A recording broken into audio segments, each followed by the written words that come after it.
On September the 23rd of 2024, Utah National Guardsman Matthew Johnson, aged 51, was reported missing by his estranged wife, Jennifer Gledhill. The couple had previously separated, and unbeknownst to Matthew, Jennifer had been having an affair. In the aftermath, a man who was identified as her lover contacted the police and reported that Jennifer had met him and confessed that she'd shot her husband in the head. She'd done so as he slept in their $1 million Cottonwood home. According to the unnamed man, Jennifer said that she then placed Matthew's body in an attic storage container, slid it down the stairs and into the back of her minivan. The woman smashed her husband's phone and moved his truck in a different neighborhood. She then drove the body north and buried it in a shallow grave. Jennifer's cell phone last pinged in the area of Farmington Bay on September the 21st, the night she was believed to have executed her husband. She then turned off the device. A search warrant was executed at the couple's home, and investigators found several reddish-brown spots on the wall, bed frame, and blinds of the master bedroom. The mattress had recently been replaced. The wall behind the bed was covered in bleach, and there was a red spot on the carpet that tested positive for human blood. Jennifer was arrested on October the 2nd. In her police interview, she claimed to have met with Matthew on September the 20th and that they had consensual intercourse after getting drunk on whiskey. Jennifer said that she couldn't clearly remember the events that followed, but that she recalled Thomas was upset. She claimed he repeatedly hit her with a closed fist, inflicting bruises to her arms, hands, face, and legs. When asked why she hadn't reported the assault the following day, she said they made a deal. Jennifer was to remain at their home and he was to return to work at the Camp Williams State Military Reservation, and they weren't to discuss the attack further. The woman had a history of calling the police on Matthew for non-criminal altercations and had repeatedly attempted to obtain protection orders against him. An investigator found that she was an instigator and one to goad Matthew into a response in order to get him in trouble. Jennifer reported Matthew missing on September the 23rd and the supposed assault on September the 24th after cleaning her home. In his report to the police, her lover claimed that he'd seen the injuries on Jennifer in the murder's wake and that the woman told him she'd gotten them from moving Matthew's body and cleaning the mess in the house. The man also said that Jennifer had killed Matthew because he'd discovered she was having an affair. Jennifer's parents, Thomas and Rosalie, were also arrested after a neighbor had spotted them spending several hours cleaning the Cottonwood home on September the 24th, 3 days after the murder. At the home of Jennifer's parents, the police discovered a plastic tote that contained a Glock 19X gun box wrapped in a child's onesie. The box matched the model of the gun which Jennifer's lover turned informant reported to have been shown by her. The parents gave vague answers about their time at the Cottonwood address. Rosalie admitted that she'd bought a new mattress at her daughter's request but said no more. When pressed by detectives, 71-year-old Thomas suspiciously stated, "I did not go in where the incident happened," but offered no clarification on the statement. As of the latest updates on the matter, the authorities were still searching for Matthew's body. Thomas and Rosalie were charged with obstruction of justice. This is case 241912513. Miss Gledhill, have you seen a copy of the charges that you're facing? Yes, I have. Jennifer was charged with 9 felony counts, including murder, and forbidden from having contact with her 3 children. Number 6. Amanda Walton and Megan Davison.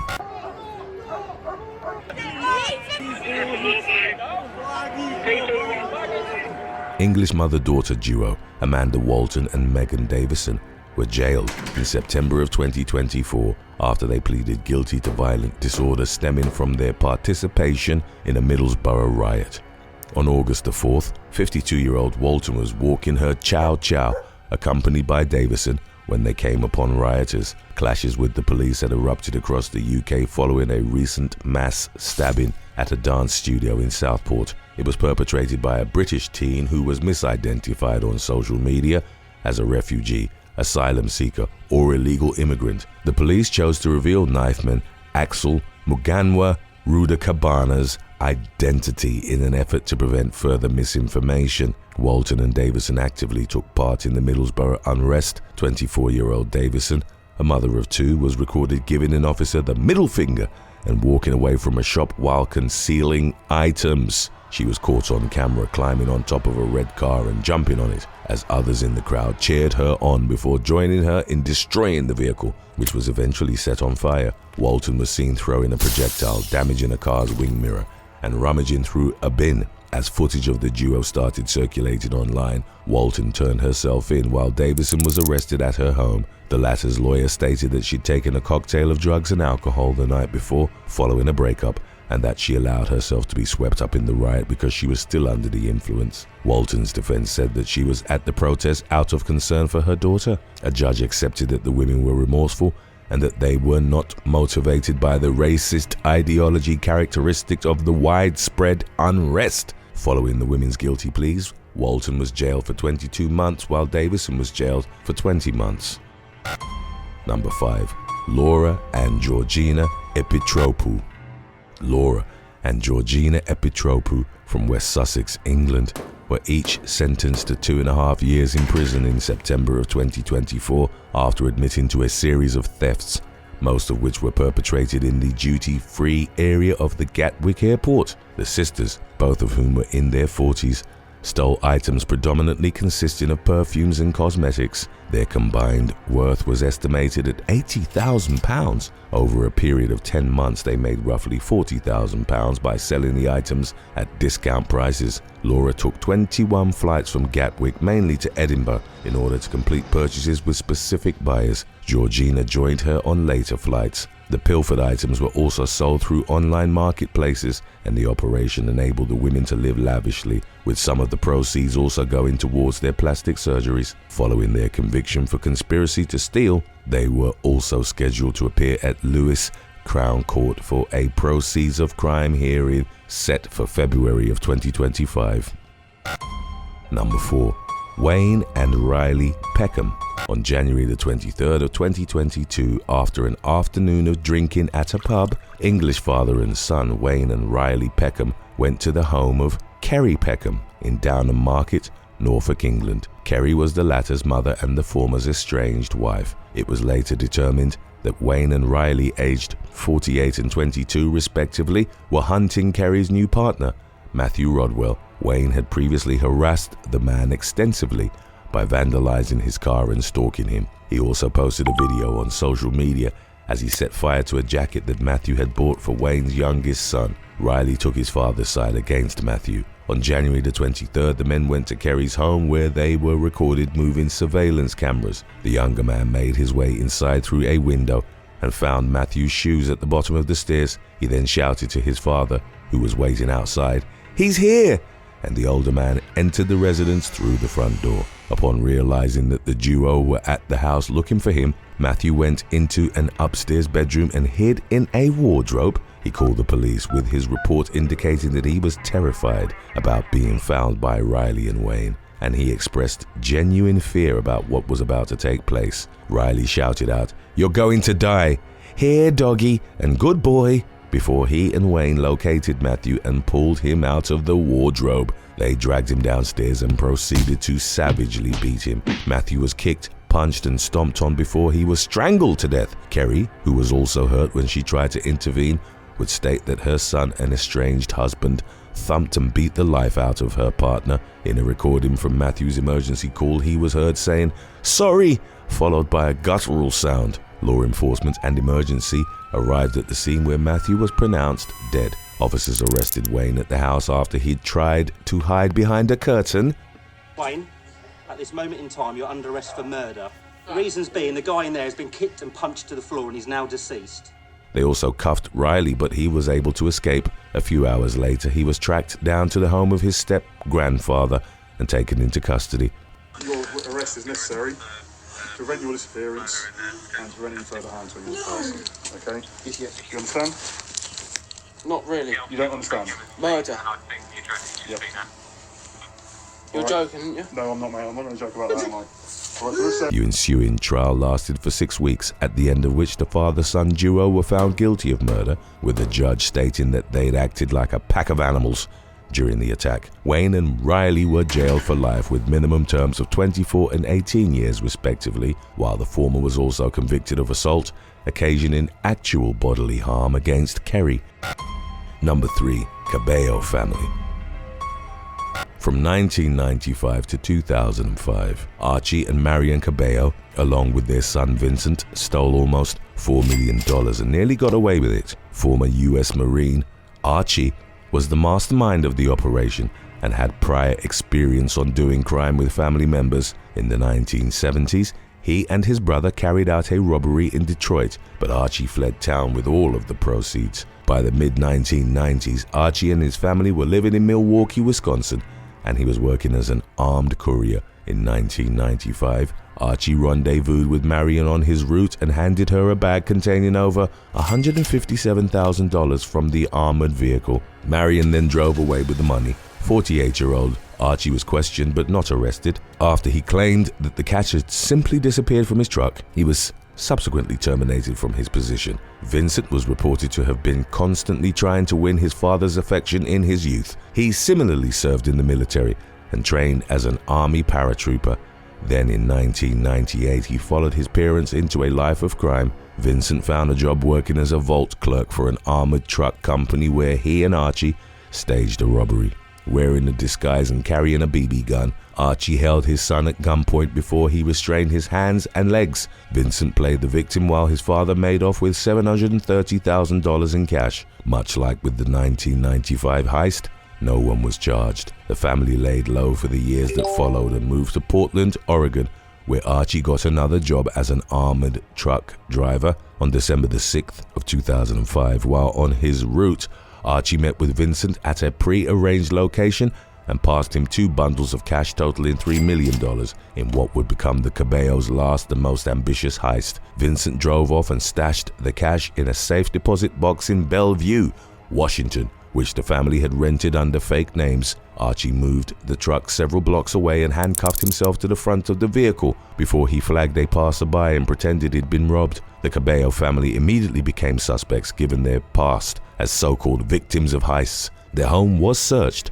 but there wasn't enough evidence to tie them to the string of robberies. The FBI and the IRS then began investigating their finances in the years that followed. The family paid rent and utilities with more than 50 credit cards and then used money orders purchased with the stolen cash to pay off said cards. They spent over $245,000 between 2006 and 2009, but claimed an income of less than $35,000 on tax returns. In December of 2010, shortly before the statute of limitations was due to run out on the family's crimes, a federal grand jury indicted Archie, Vincent, and Marian for conspiracy to steal and possess bank money, false statements in credit card applications, filing a false tax return, and money laundering. In spite of the paper trail, the case was still not strong enough to secure convictions. Then in February of 2012, Vincent came forward, confessed, and led law enforcement to the deposit box where almost $2 million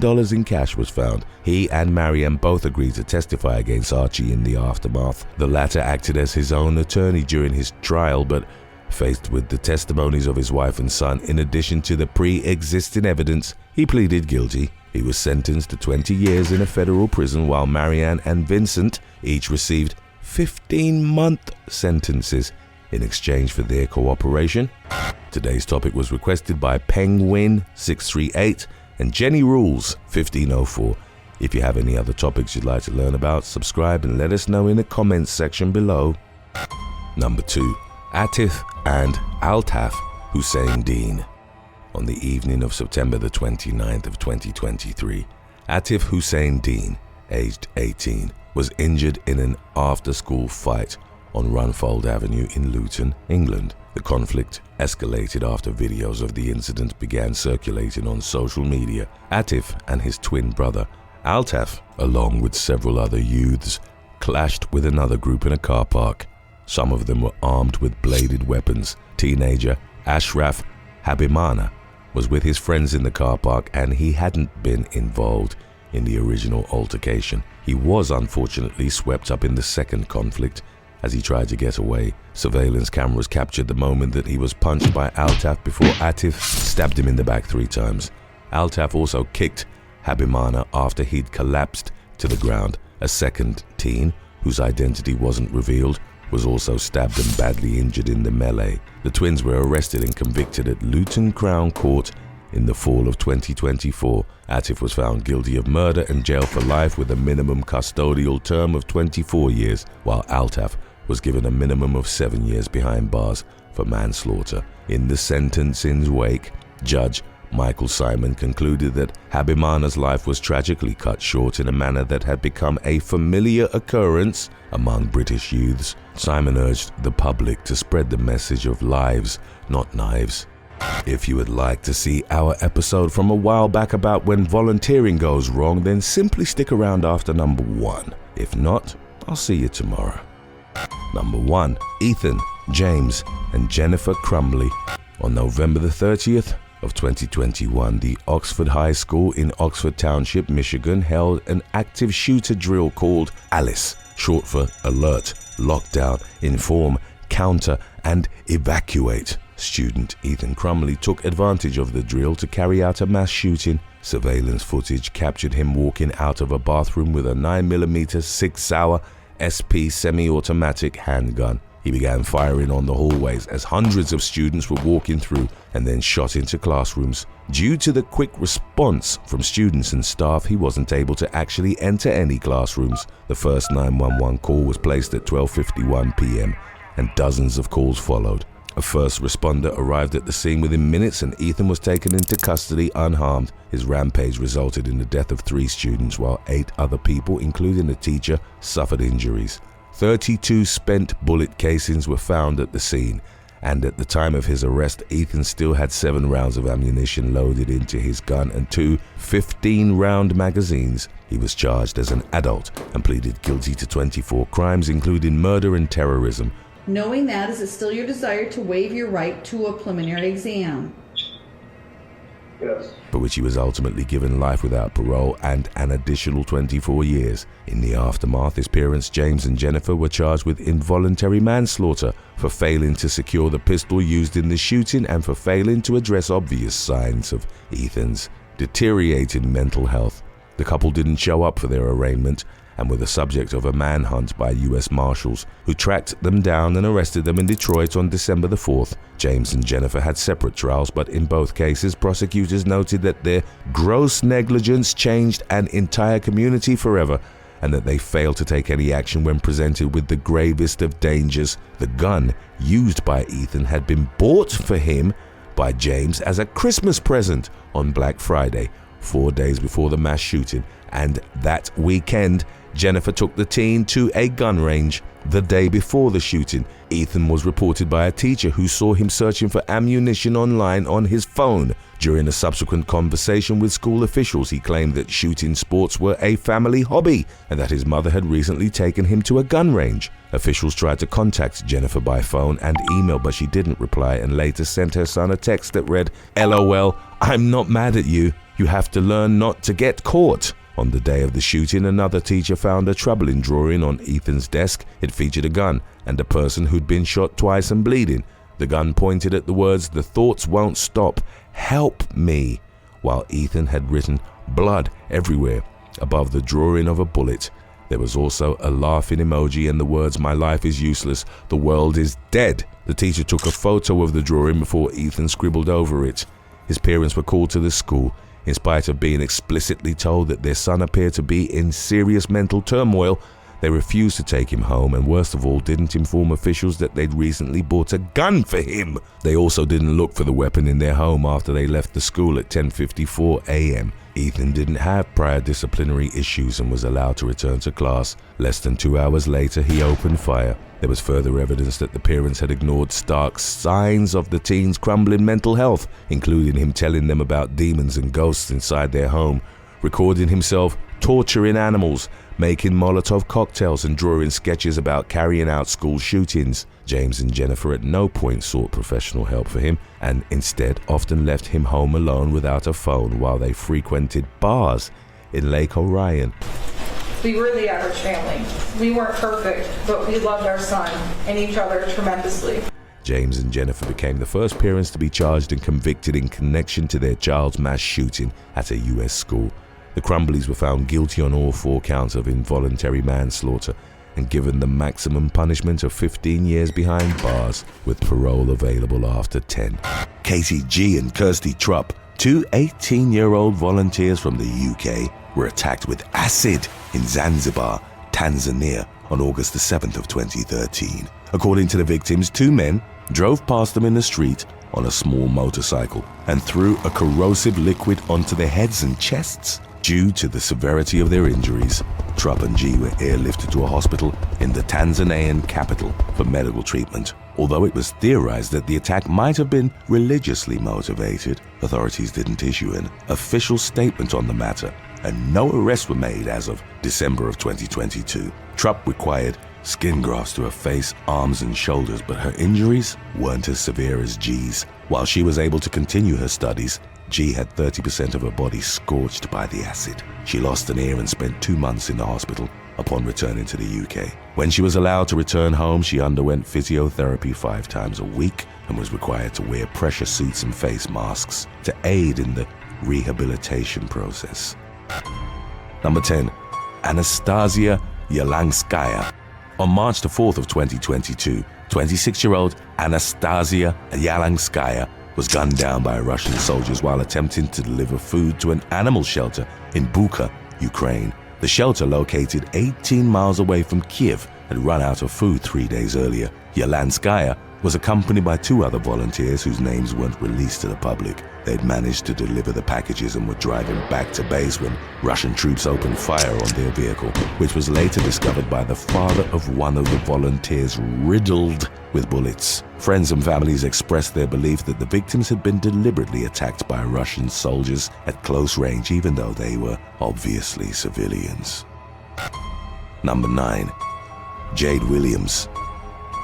On April the 16th of 2019, 18-year-old Jade Williams slapped parking officer David Henson after he issued her a citation for parking in a handicapped spot in Houston, Texas. 70-year-old Henson, who volunteered with the Houston Parking Enforcement Division, was quickly surrounded by Williams and her 2 companions, who berated him about issuing the ticket. The young woman proceeded to shove the elderly man against her car and deliver a hard slap across his face. According to Henson, Williams then challenged him to a fight, but he refused to engage and instead called 911. The assailant, on the other hand, claimed to have simply been reacting to unfairly receiving a ticket. Although she didn't have the proper permit sticker on the van she was driving, Williams was accompanied by her double amputee father, Byron, which she believed to have been proof enough of her handicapped parking authorization. She was arrested at the scene and charged with misdemeanor assault for the attack on Henson,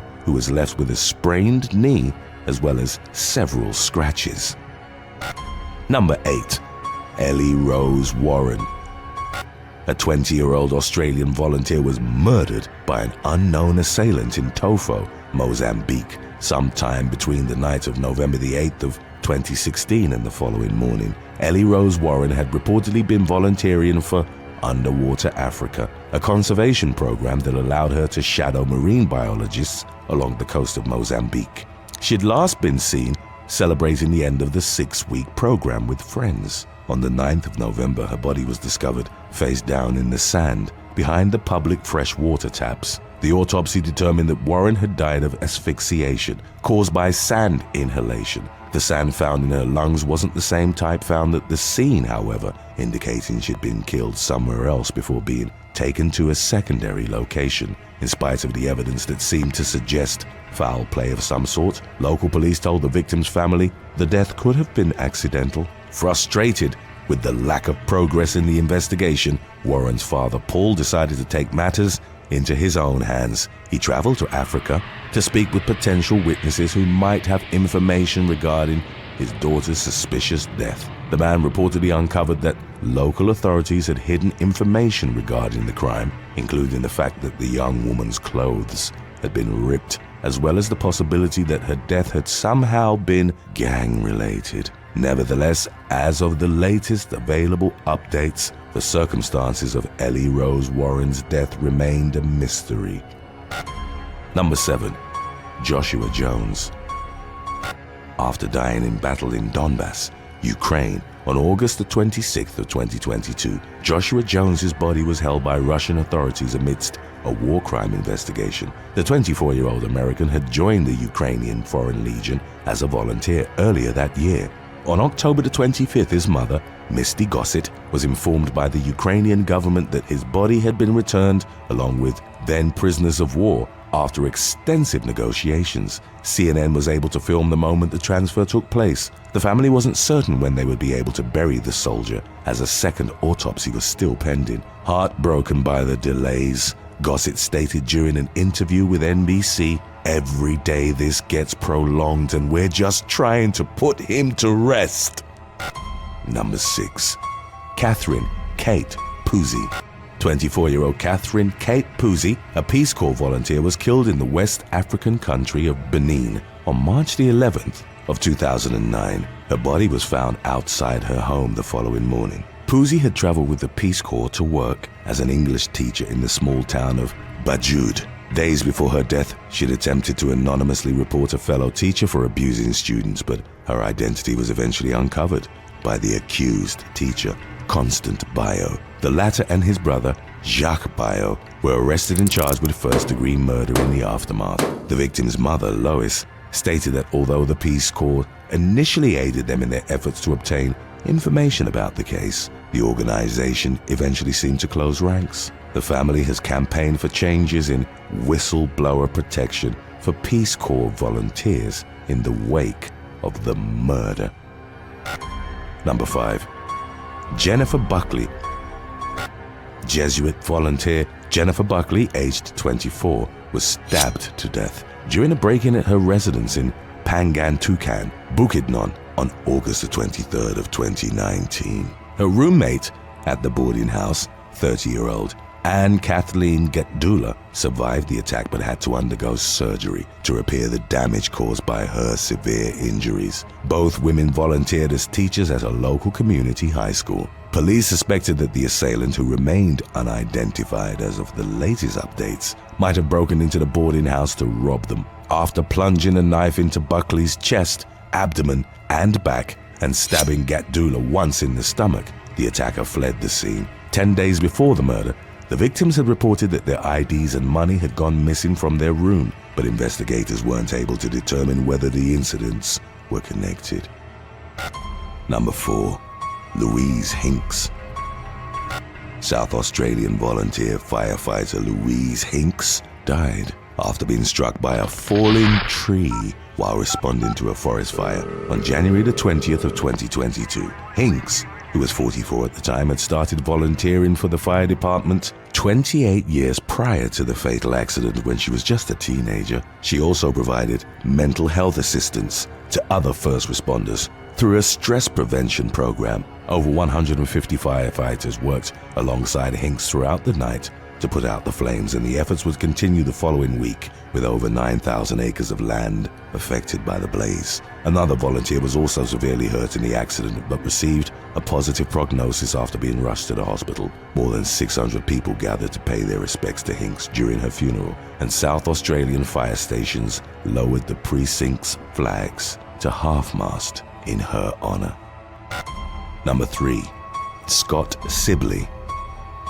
36-year-old British soldier Scott Sibley died in southern Ukraine on April the 22nd of 2022 while volunteering to fight against the Russian occupation of the territory. Sibley, who joined the International Brigade of Ukraine on March the 13th, had spent 3 days in a foxhole along with his unit when the area was targeted by enemy fire. The soldiers noticed a heat-sensing drone flying over the area just before it unleashed a brutal attack. Sibley was struck by mortar fire, dying instantly from penetrating fragment injuries to his chest and stomach. An autopsy revealed he wouldn't have been able to survive the ordeal, even if immediate medical aid had been available. He became the first UK soldier to die during the conflict in Ukraine.